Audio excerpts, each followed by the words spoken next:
All right, friends, we have a wonderful treat for you today. I'm so glad that you have come back and joined us on the Grace Filled Grit podcast. My good friend here, Monica Swanson, is joining us today. And Monica and her husband, Dave, raise boys and tropical fruit on the North Shore of Oahu. Monica has homeschooled her four sons. One just graduated and one is still in college in Southern California. Monica is the author of Boy Mom, What Your Son Needs Most from You, and she is the host of the most popular Boy Mom podcast. It is a fabulous show. Monica has been blogging for nearly 12 years and has encouraged over 10 million visitors to her website with articles on parenting and family, healthy living, and mostly healthy recipes. Her sons are all surfers, and her 18-year-old son surfs professionally. And so Monica loves to connect with women all over the world through this crazy gift of the internet. So, welcome, Mhm. Monica. I'm so glad to have you join us. Oh, it is so great to be here. Thank you for having me. So, you come to us from the beautiful paradise of Hmm. Hawaii. Tell I us do. a little bit about your life in Hawaii. How did you end up there in the country of the North Shore? And Yep. I'd also love for you to share with our audience about your dreamy property. Oh my God, we've talked about this Mm, and it just sounds like yes. paradise to me. Yes. Well, I think you and I could have fun visiting each other's properties. There's a Yes, lot in common yes, there, we've but talked about that. I want to come yeah. visit you. Yeah, well, my husband and I both come from the Pacific Northwest, so I'm really at heart a Seattle girl. I really this time of year miss my season so much. Fall is my favorite thing in the world, and so as dreamy as Hawaii is, there are things we miss, or I miss. My husband doesn't. But we are both from small towns in the Pacific Northwest. We came to Hawaii 21 years ago for my husband's 3 year medical residency program after he finished medical school. And I thought, oh, 3 years. It'll be like a vacation. And by the time he was finished, we had three sons. And he's like, why would we ever leave? This is a great place to raise a family. So he got a job at a hospital. He's a hospitalist, physician, and we just found ourselves commuting to the North Shore more and more as our boys fell in love with surfing. And 11 years ago, we bought some property and moved up here to what we call country. I mean, it's not like that far out, but it's a drive to get to most of my places. Costco's close to an hour, and but we have a little community not too far away, and most importantly, we're very near all the surf beaches. So if you've heard names like, well, if you are at all in the surf world and you've heard of Pipeline and Sunset and Waimea Bay, that's our backyard. So you go down our hill a couple miles and you're at all the best surf beaches, and they are beautiful, and I'm thankful for all of that. And What a yeah. wonderful place to raise your family. Oh my goodness. And Yeah. so, and we talked last time we chatted, you have fruit trees and Hmm. chickens and you do the whole shebang there. How fun. Yeah, we Tell are us about learning. We are learning. My husband, it was all, funny story. My husband's mom, a few years back, sent us a newspaper article from Little McMinnville, Oregon, when my husband was, goodness, it was maybe fifth or sixth grade. And they had done one of those things where they interview all the kids and ask them a couple questions and put it in the small town newspaper. And the question was, what do you imagine yourself doing when you're grown up? And my husband's answer was, I imagine living on a tropical island surrounded by animals.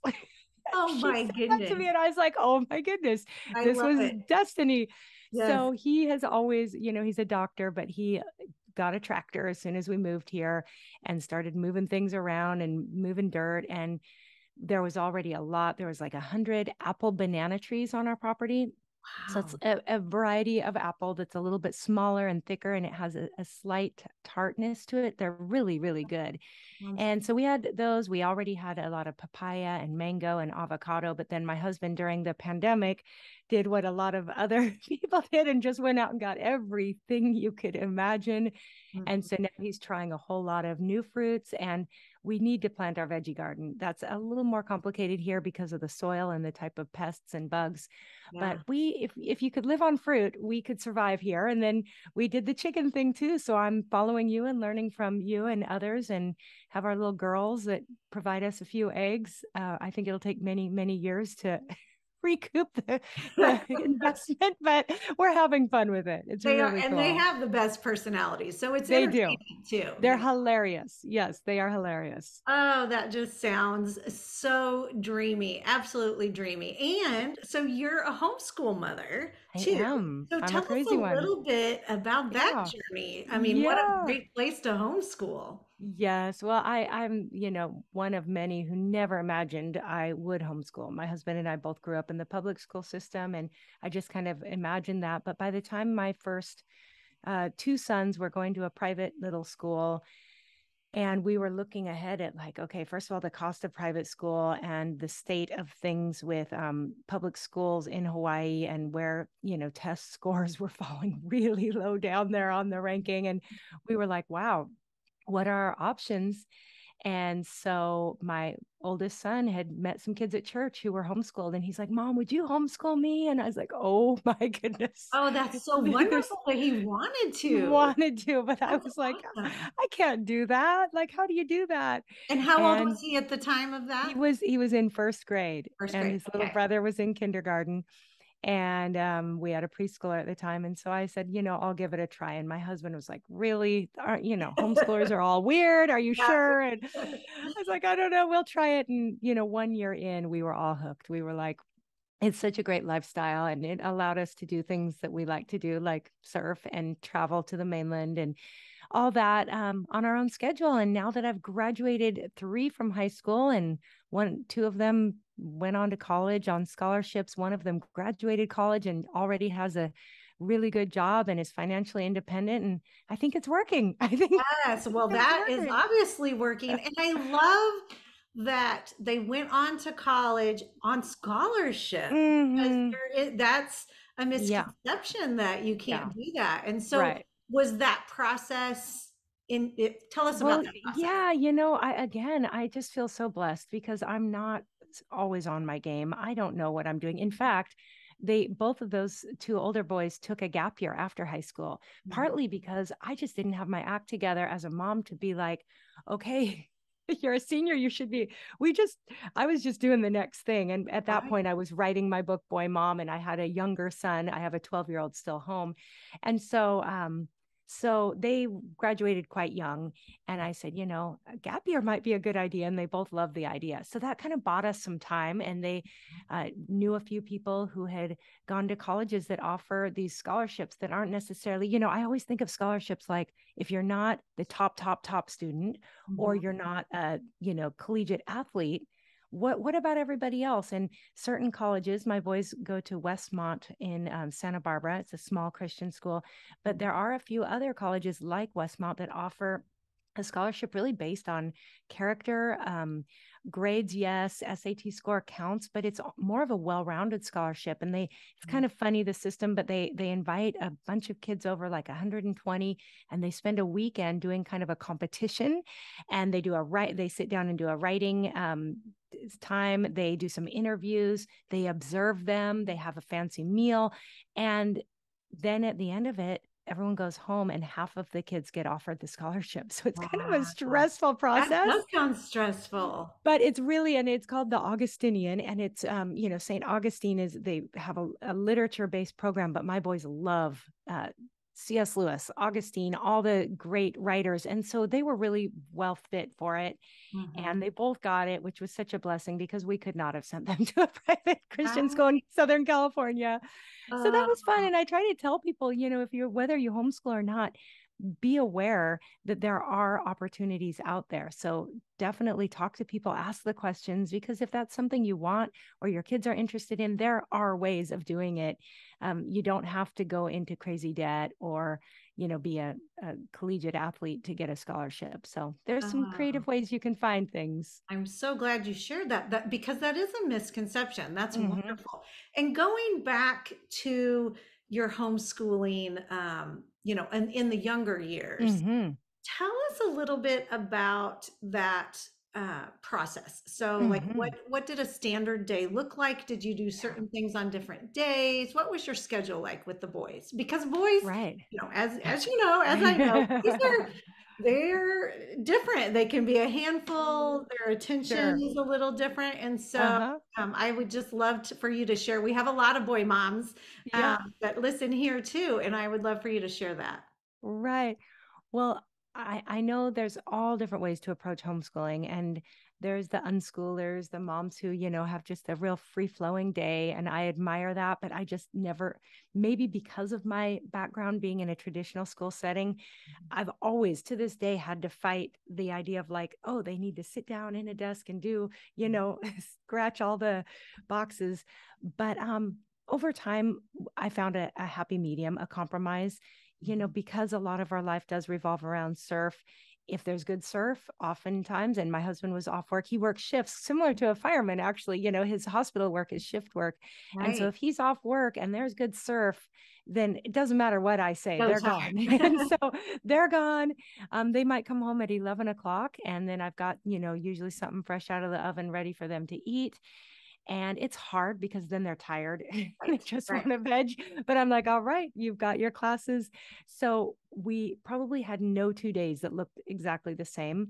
Our days all looked so different, but we kind of knew what needed to be done. And as my first boys got older, they really did begin to just run their own day. They knew what they had to do. I became less and less involved as they were in high school. And, now they tell me that really did prepare them well for college. They're like, college was a lot like homeschooling. Uh-huh. And, they said they just really felt prepared. And what's funny is my oldest son just started a week ago a brand new job. And Mhm. he's like, it's kind of weird, but college was a lot like homeschooling and my job is a lot like homeschooling. He's like, I Mhm. have a lot of freedom, a lot of independence, but I know what needs to get done. So that encouraged me that like homeschooling prepares for real life. You did But good, mama, because they well, thank have you. that they're self-motivated and Yes, they set their own yes. priorities. I love that. Yes. That's real Yes. world. That's It real world. is. It is. I mean, if you knew how many times I doubted myself and I wondered, am I giving them enough? And so yes, in the end, we're all probably giving our kids more than we realize. So Mhm. it was sometimes frustrating for me because I would see those images online of, the mom sitting around the big table and all the cute kids with their stuff and just this real sweet day. And I'd be like, we are here and there and scattered and coming and going. But it worked out and everybody has to For find their your way. family. That's what's beautiful. That's what's Yeah. beautiful. And I did listen to, oh my goodness, it's probably several podcasts back, one of yours that I just loved. And you had mentioned about it was an interview with your son, Mm, and you had mentioned about just learning the joy of learning scripture, and you talked hmm. a little bit about the songs that they did as they Hmm. were kiddos, and it just made me, I was like, oh, we need to bring that back because Hmm. it is a little Yeah. harder to do the scripture nowadays. So we're all Yeah. distracted with our phones, and I It's love the true. idea of scripture to music. So the kiddos just Hmm. sing it and it gets in their Yep. brain. It does. Yep. My college boys say that's still what comes back to them when they're remembering the scriptures they first learned. So I I love love it. that. So during your homeschooling, did you have a curriculum, like a Bible curriculum that and not that you have to tell us what it is, but Yeah. just like a Yeah. Bible time, or did they Yes. just do their own? How did that work? Right, right. Great question. Well, we do try to just encourage our kids from the time they're real little to just do devotions. So, I start my day with a Bible and prayer. And when they're young, I just have them crawl in my lap and we find a kids devotional or just read the Bible and pray.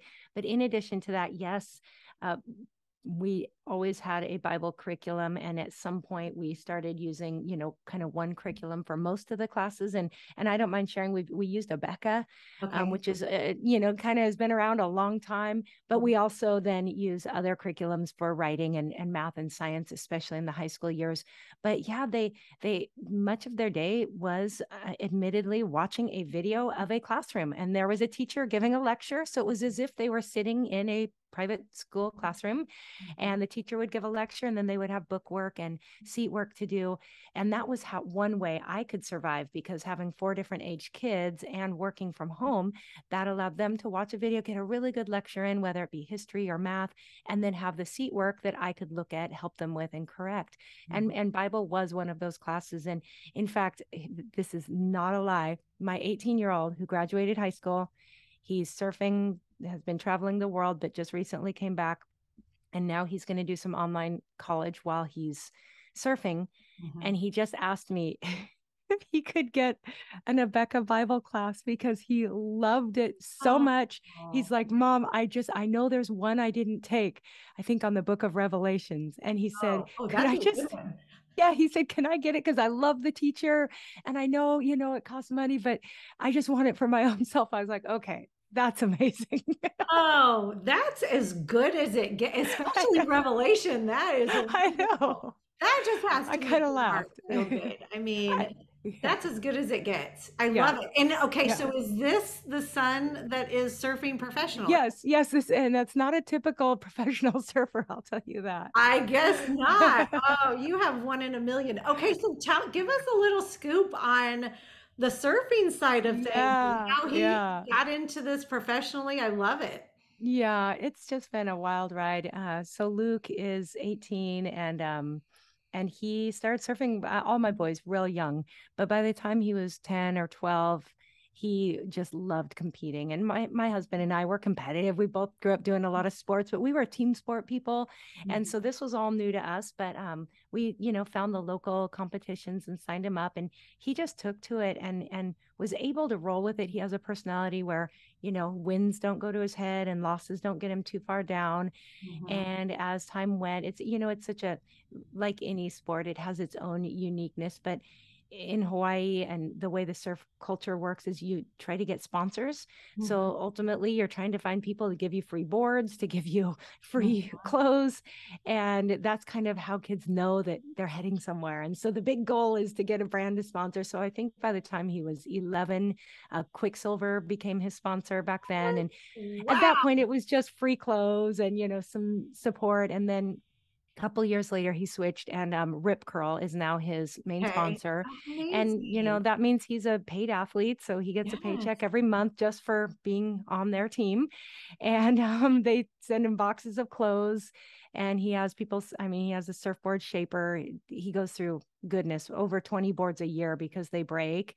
And so he's constantly getting new surfboards shipped to him, sunglasses, sunscreen, you name it, all the sponsors. And some of them just give him stuff, and others he actually makes an income. And then his job is pretty much to train and put out amazing videos on social media. So if you look for @Luke_Swanson_, he's got some incredible surf videos put to music. He works hard on those, and he's kind of known for his airs. So when you're surfing, you can go up and do flips in the air, and that's kind of his specialty. And so then he travels the world. His goal would be to be on the pro tour. And there's a few steps to get there. You have to start, with a challenger series and work your way up. But ultimately, he would love to be full-time on the pro tour. And meanwhile, he just kind of travels and competes in whatever he can. And he just had the junior world champs in El Salvador in May, and he took the win. So at the moment, he is the junior world champion of surfing for 18 and under. So that's kind of fun. That is just amazing. You know what's super amazing about that? Of course, that's really fantabulous. Yes. Absolutely unbelievable. But knowing that he has a heart for God and that he wants to take a high school class on Revelation. Yeah, I mean, you're not going to find that anywhere. I just love that he could be a mentor. All these kids are following him on social media. Totally. I'll tell one more quick story, just because I am such a believer in the power of influence and just the importance, and also in the power of prayer.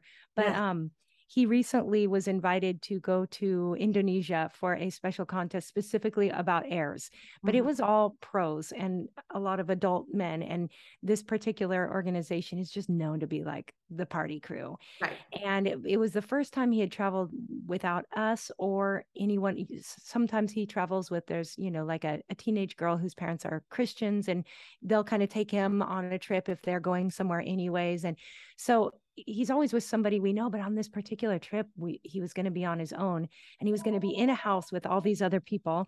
And we Oh. were just praying, like, I don't want him to be in an uncomfortable situation, because we knew that while they're there, besides surfing, there's just going to be so much partying and all that. So we prayed and prayed, like, is there anyone else in the surf community that might be, there that could team up with him? And right before he left, he found out that a guy from Australia named Reef Hazelwood, who's in his early to mid 20s, probably 23.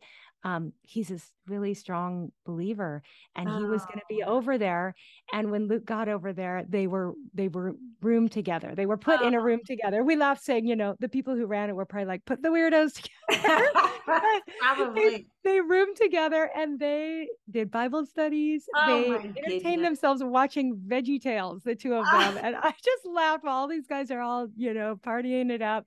They were and studying they're the Bible and watching watching Veggie Bob the Tales. Tomato. My kiddos loved Bob the Tomato. Oh, I love So it. God provides, he answers prayer. And, he was so grateful to have that one other guy.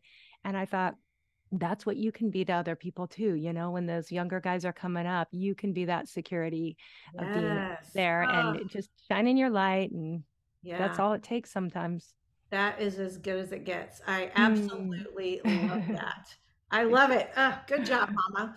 Well, uh, I would love to chat a little bit. You are an amazing author, and Thank I'd you. like to just spend a few minutes on your book. So it Yeah. came out, was it 2 years ago? When did it come Yeah. out? 2019, August of Okay. Okay. 2019, right before Okay. the So, world shut down. yeah, Yeah. right. When everyone needed to be reading at that point. Right. So tell our friends here online a little bit about that book and Hmm. just what was in your heart and what Hmm. caused you, because I'm a brand new author, and it is Hmm. interesting that, I'm over 50 now and I didn't even start writing until I was 50 years old. Right. And so what prompted you to do that and get Sure. into this industry? Yes, yes. So the quick story is just that I was 40 when I started writing, but that was just on a blog, and I just had my fourth son, and just kind of had that itch to like do something, and I know a lot of women listening probably know what that's like. And Mhm. if you've got it and your kids are young, I say, it's never too early to start whatever it might be, online journaling, writing. But also for me, I'm glad that I kind of gave myself a few years to really invest in my family and really make that the main thing. And as those feelings kind of welled up, I was like, I'm going to do something. So I'm going to just start this blog. I have no idea what I'm doing. I didn't know how to edit a photo. I didn't know social media. Mhm. And so I just started writing online. But over a couple of years, I kind of found my people and ended up writing with a group of other boy moms. There was a group back then called the Mob Society, Mother of Boys. But that kind of helped introduce me to more people. And then I wrote a couple posts that really were about, actually one of them was called What a Teenage Boy Needs Most from His Mom. And Mhm. I just shared 11 things. It was just kind of like one of those things came off the top of my head. And there was just some magic there between timing and God's hand being on it. And I don't even know, but that was the one that kind of broke my internet. And a couple million people read that over a few weeks. And I was starting to get, just so many emails I couldn't keep up. I was like, wow, there's a world out there that really wants hope and really wants encouragement, because I think the message on the street for us raising boys is, enjoy them when they're young, because when they become teenagers, oh, it's all going to go downhill. They're going to turn away from mom and dad. They're going to turn to their peers. They're going to start sexting and vaping and doing all the things and just forget about it. You've got no hope. And I was like, but that's not my experience. Like, my Yeah. boys are great. And I and love I them. would say it's the opposite. Boy, when they were 2 and 3, I was like, Right? Lord help me, Yes. and now they're joy Same. and fun. Same. Yeah. But I realized that it was the work I put in those early years that Mhm. allowed us to have the relationship and the trust and all the things, even with this 18-year-old. And so over time, I wrote more articles and had some more, just grew as a website, and just realized if I could put everything about raising boys into a book, really subtitled What Your Son Needs Most from You. Boy Mom is the title. And so I put that together, and just that was so much of my heart. But as you know, first time author, it was scary. I didn't know what I was doing, but it's been over 3 years now. And somehow I'm put another book together that'll come out in the new year. So I Mhm. guess I'm crazy enough to keep doing it. And I'm really excited about the journey. I've just enjoyed writing and loved getting to know people through it, and just so blessed. Yes. And so would you say from that first book, do you have like four, like my best friend she has three boys. I have three Mhm. boys. A new mom coming up that has just the three little toddlers or Yep. two little toddlers. Yep. What would you say would be your most important couple of tips for them? Yeah. Yeah. Take advice. I've been asked this a lot, like, oh, come on, boil it down. Top three things. I'm like, but there's 12 in the book. How do I Right. give you three? We need No, three more hours. yes, yes. Well, I'll just the quickest response that comes to me is introduce them to the God that created them and loves them, and make sure they understand what it means to have an identity based in their relationship with God, Mhm. because this world is going to give them so many labels.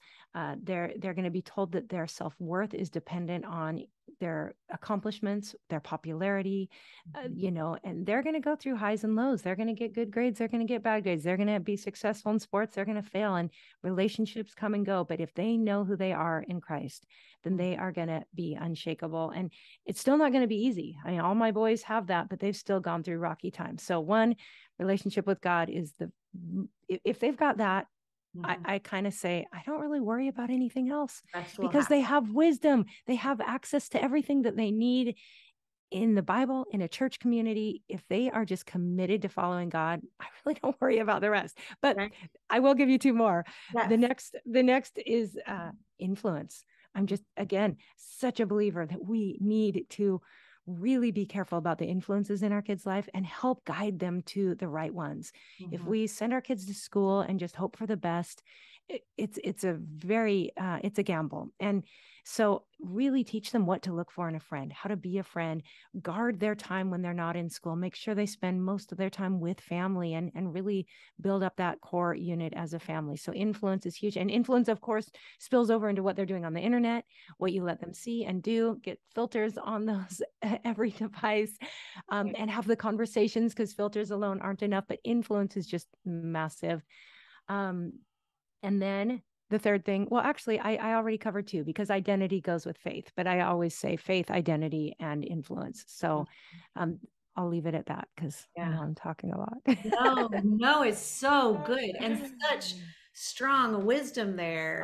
Thank And you. going on to the influence, Hmm. just curious, I mean, off script here, I would Yeah. just love to know your take having, I know I kind of did one thing with the older couple kids and then the Hmm. younger ones coming up, and technology kind of became Mm. more of a thing as the Yeah. years went on. I mean, with my Yeah. first two, I felt like it was a lot easier to parent because Hmm.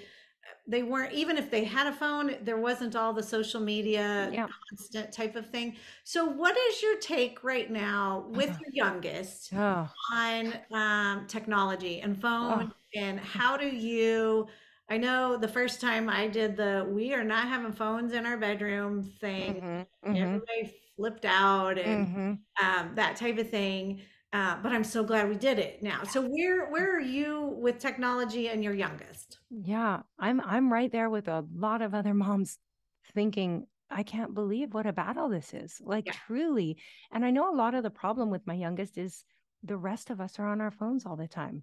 I use social media for my work. My surfing son does. My husband reads constantly articles. He's talking to the hospital. So we're all on devices. So it's really unfair for Right. me to be like, oh, you can't be on one. Mhm. But so there's no easy answer to this. I Mhm. think that teaching them principles, helping them understand why it's so important to guard their heart and guard their time, again, having filters on. But then the best advice I could ever give, and this is in Boy Mom and in my upcoming book, is really, if kids are busy doing a lot of things that don't involve a screen, it's just not going to be as big of a battle. So wear them out doing sports, get them to the beach, get them out climbing a hill, doing yard work, doing chores, reading a book, focus on all that they can do. Mhm. And then you're just not going to have as much of a battle. Will it be a battle? Yes. Do we need rules, boundaries? Yes. Am I good at them? No. I keep trying, but I'm not very good at it. Right. It's I hard. really am. I look for rhythms. I interviewed Justin Whitmell early, who wrote Habits of the Household. But I love his heart for saying when there's rhythms to, Friday night is movie night. So if they ask on Tuesday, can we watch a movie? Well, is it Friday? If it's not Friday, then no. Like if there's established times, because his thing was when our kids feel like any time might be screen time, then they're living in a constant state of wondering. And so if my son's like, well, can I be on a screen? Can I be on a screen? I'm like, yes, today, no, tomorrow. I'm in a bad mood. I'm not.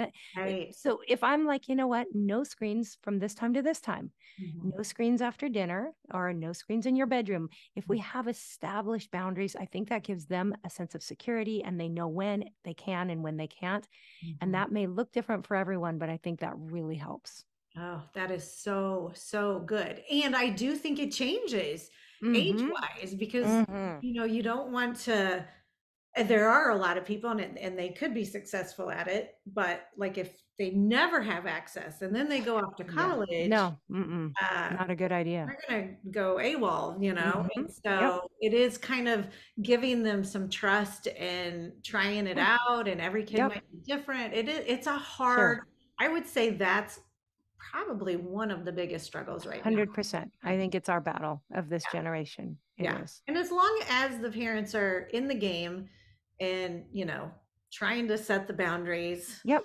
you Yep. know, that's all you can do is really just get on top of it and Sure. do Don't that. stick your head in the sand. Like you just can't, because it's so easy, I think, especially if you're just busy and working, and just to throw your hands up and say, I don't know, it's too much for me.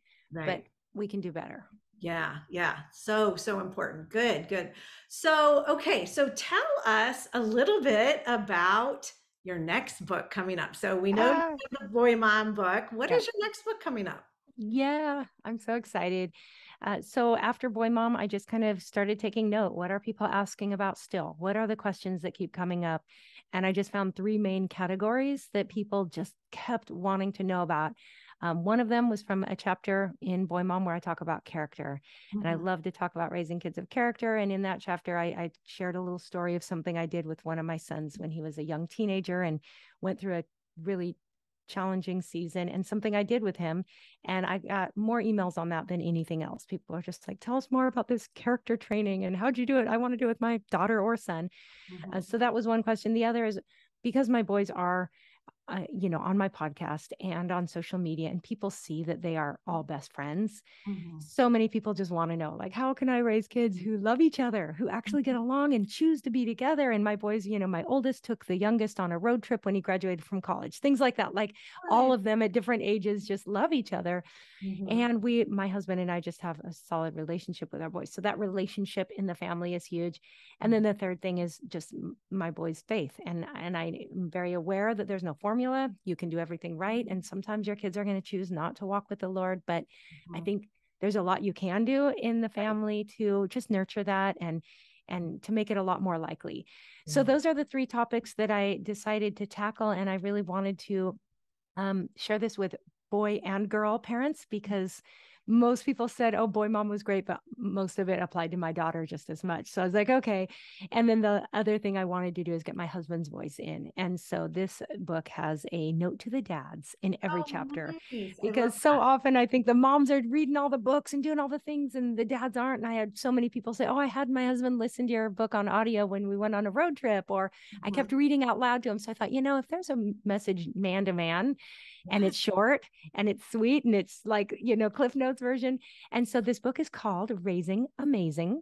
And the subtitle's a little long, but it says Bringing Up Kids Who Love God, Like Their Family, and Do the Dishes Without Being Asked. So Oh, the heart of character. oh, Isn't that our dream? wow. I love that. I had not heard the whole title yet. I love Yeah. it. I love it. Yeah. So do it if you want to get your kids doing the dishes without being asked. This is the book for you. So Oh, goodness. Could be a bestseller for sure. For sure. I hope So when so. does that come out? Yeah, February 21st, Okay. 2023. So we're kind of working towards that big launch phase that you're in now. Yeah. Well, I would love to have you back on, maybe right Thank around you. the time that Yay. it I comes would out. love We can that. remind I everybody could talk about to it. you all day. Yeah, because there really is there a better topic to talk about, bringing up kids in the Mm, Lord and mm, giving them character qualities and just bringing up mhm. good people the next Yeah. generation. Yeah. That's so important. I mean, we could talk Yeah. about that every single day. So Yeah. I would love to have, so we'll just Thank remind me, you. we'll have to Thank you. schedule We that will. out and do that. Okay, so I know we're running short on time, but you have a course I do. coming open soon. So tell us Hmm. a little bit about that course that you have. Yes, yes. So I mentioned the chapter on character. And when I heard from so many people that wanted more, I was like, I just don't think that I could answer in an email or write a blog post or even a chapter of a book. But I decided that the best way to share what we've done to raise character rich kids is in a course online. And so I was able to put together modules where there's just short teachings. They're each like 10 minutes average. And then what was really fun was I could also share things like printable downloads. So everything from, we've collected the best movies to inspire character in your kids. So it's movie night. Don't just watch whatever. Let's watch a movie that you can then talk about how that inspires character. So I have book lists, movie lists, I have prayers. I have, different modules on topics that I know affect character and that affect parenting. So I have Wendy speak with me on talking about anger and parenting and how we can really work on that so that we can parent better because our example is a huge part of shaping our kids' character, right? So if we're angry parents, that's Right. not going to inspire great character. But I also brought in interviews with people who'd bring a different voice. So I have Jonathan Pitts, who's a father to daughters, talking about his relationship with his daughters. And I have, different modules, conflict resolution and peacemaking in the home. I've got one on fighting entitlement and nurturing gratitude, especially good around the holidays. Thanksgiving is a big time for that. So anyway, it's all in there and it's kind of fun because I keep adding to it over time. But once someone's in the course, they have lifetime access. Oh, nice. So it's kind of like I say, you've got your own resource library. And if you've got young kids, there's a full module for the early years on just teaching those basic character qualities when they're young. And then you have the whole library to keep returning to, helping teenagers make better decisions, things like that, choosing good friends. And you just print things out, look at them, go over them as a family. It's for the parents, but parts of it are to share with your kids. And so, yeah, it's kind of your one stop shop where you just keep coming back to it as you need things. And if you want to take your time going through it, there's no rush. But I do only open the doors to the course 2 or 3 times a year, always in the summer, always in the fall, and sometimes in the spring. And so from October 21st, Friday, to the next Friday, the 28th, we're going to have the doors open and let people in there. And once you're in again, you don't have to start it right away. If you're busy, you can put it off. But now you've got it and you're in there for life. I love it. What a good resource. And you would say that this is for both boy moms and girl moms. Okay. Absolutely. Yep. Pretty equal there. I've got a lot of stuff for both boys Yeah. and girls. Yeah. And they're really, um, having brought up, I had the three boys and then the daughter. And Yeah. really did bring her up pretty much the same way. And she's Yeah. tough as nails. She looks like a little sweet Barbie doll, but Yep. she's give any of them a run for their money. And I just love her confidence and so a lot of things apply Yeah. um, Yeah. all the way around. And most of it is just confidence in Christ and Yes. a lot of character. So I love Hmm. that you have this course. What a fabulous resource. And would you say you said that you have some stuff for the younger ones. Is there Hmm. a specific age group that you're targeting here? Parents of Yeah. those from what ages? Yeah, well, when I first created the course, I had parents of tweens and teens in mind because that's kind of the age I really went through a challenging time with my son. But I got feedback from the beta group that went through it initially, and they're like, I have little kids and I'm applying, because it's real just principles that are so foundational. So I was like, you know what, rather than, because I thought, I'll create another course for the early years. So I was like, I'm going to add a whole module for those early years. So if Mhm. somebody is starting it young, they've got that, but then they also just have the principles that I think apply across the board. And then once your kids are teenagers, that's kind of what it's known for, is um, this area where I have a huge list of resources that I encourage people to put in front of your tweens and teens. And it's things like YouTube channels, TED Talks, podcasts, books. And because what I did with my son was kind of a daily thing where I added to his schedule just 30 minutes a day where he sat and did something related to character influence outside of mom and dad, right? Because they hit a stage Right. where they're just not as open to hearing from us. But if they listen to a TED talk by somebody that really inspires them, and then they just write down one thing they learned that day, just one nugget. But that was what I called character training. And so I outline exactly how we did that, how someone else can do it. And then I give just an awesome list of resources that I keep updating and adding to over time. So that's been really fun for parents because it just gives them something to pull from when they really want to inspire that character. Because, you can't, it's like faith. You can't force character on a child. They have to decide for themselves. Mhm. What kind of character do I want to have? But when you bring in other people and you put that in front of them, it's Mhm. really like you're gathering a team and you're just saying, here, Inspiring. let me help you. Yeah. Yeah. Yes. And the work you're doing is changing the world. I mean, you're helping. Mm, I mean, not only did you bring up and are bringing up a good family yourself, but you're helping others and mm, partnering with them and strengthening those skills and mm. speaking into them. Thank you. So I love, Thank you. love, Thank love you. your That's my message heart. and what you're doing. I mean, just beautiful, beautiful. Thank you. Thank you. That's Well, is encouraging. there anything else that you would love to share? Before we get off here, I definitely want our friends here to know where to find you. So your Yeah, website and your social media, where sure. is the main social media Yes, you're hanging out on? So give us all the scoop. you betcha. So my home base is monicaswanson.com, and there's going to be links to everything if you go there. But Instagram's kind of my place, and that's at Monica Swanson _. Mhm. And then otherwise, yeah, there's a link to the character course right on the homepage of monicaswanson.com. So if you go there, look for the little button right at the top that says character course. Wonderful. And yeah, I'd love to see you all in there. And if anyone has questions, they are welcome to email me at aloha@monicaswanson.com.